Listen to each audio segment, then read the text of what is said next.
Hello বন্ধুরা, কেমন আছো? আশা করি তোমরা সবাই খুব ভালো আছো আর আমরাও খুব ভালো আছি। তো সকাল থেকে ব্যস্ততার মধ্যে সত্যি কথা ভিডিও তো বানিয়ে তো ফেললাম, কিন্তু সেটাকে এডিট করে সেটাকে পোস্ট করতে বেশ সময় লেগে যাচ্ছে। আর মেয়ে কী বলো তো, মেয়েরও কদিন ধরে একটুখানি শরীরটা খারাপ, ছেলেরও শরীরটা খারাপ। এই যে যেটা হয় ঠান্ডা গরম এখন ওয়েদারের জন্য। তো আমাদের এখানে তো সারা বছরই ঠান্ডা, তবে হ্যাঁ একটু ঠান্ডাটা কমছে, কখনো আবার চরম পর্যায়ে পৌঁছচ্ছে। তো সেই জন্যে এই শরীর খারাপ তো লেগেই আছে, যাকে বলে সর্দি কাশি যাকে বলে, এটাই হচ্ছে শরীর খারাপ। তো এই তারপরে হচ্ছে মেয়েকে আজকে স্কুলে পাঠাইনি, তো সেই জন্যে আর ওরা যদি বাড়িতে থাকে তাহলে তো কাজকর্ম সেরে সমস্ত কাজ নিপটে ঠাকুরকে করা খুবই একটা টাফ হয়ে যায়।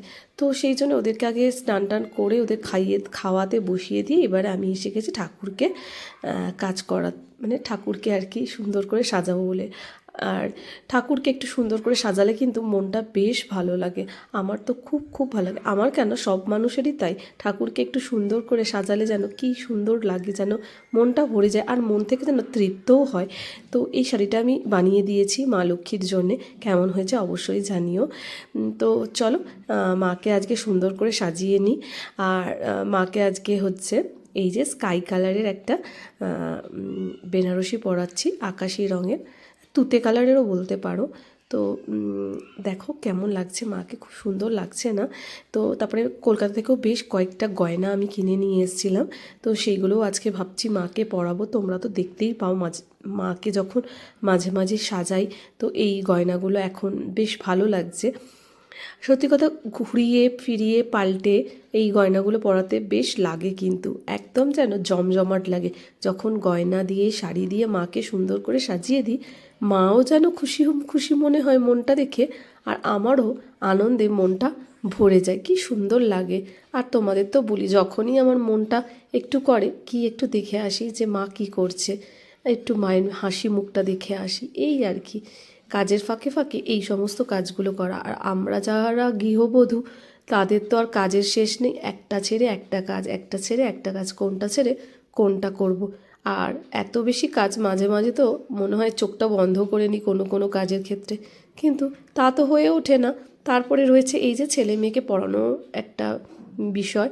তো ভাবছি এখন ঠাকুরকে একটু করে নিয়ে আর যে সমস্ত কাজগুলো আছে দুপুরবেলার দিকটা ভাবছি বসে বসে মেয়েকে একটু পড়িয়ে নেব। আর স্কুল থেকে আসতে এতটাই দেরি হয়ে যায় না, 3টে বেজে যায়। সেই 6:30 নাগাদ মেয়েটা বেরোয়, 6:30টার সময় আর কি রেডি হয়ে আর কি বেরিয়ে যায় 7টা নাগাদ। তো তারপর থেকে সেই যে আসে 3টে বেজে যায়। তো সারা দিন সত্যি স্কুলে এই 7-8 ঘন্টা কাটানো খুবই মুশকিল। আর বাচ্চারা না স্কুল থেকে এসে এতক্ষণ থাকার ফলে প্রচণ্ড ক্লান্ত হয়ে যায়, যার ফলে একটু যে বেশি কিছু এক্সট্রা কিছু পড়াবো সেটাও করে উঠতে পারি না। তো চলো এখন মাকে সাজিয়ে নিই, কেমন লাগছে আমার লক্ষ্মী মাকে অবশ্যই জানিও। তোমাদের সাথে গল্প করতে করতে দেখো সাজানোটাও কমপ্লিট হয়ে গেল। আর এই হচ্ছে ফাইনাল লুক। এইবার মাকে নিয়ে গিয়ে মায়ের সিংহাসনে বসাবো।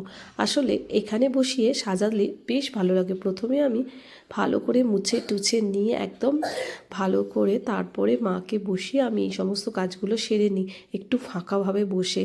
আর এখানটা দিয়ে বেশ ভালো রোদ, একটু আলো আসে, তো সেই জন্য হলটায় বসতে বেশ ভালোই লাগে। তো চলো টাটা।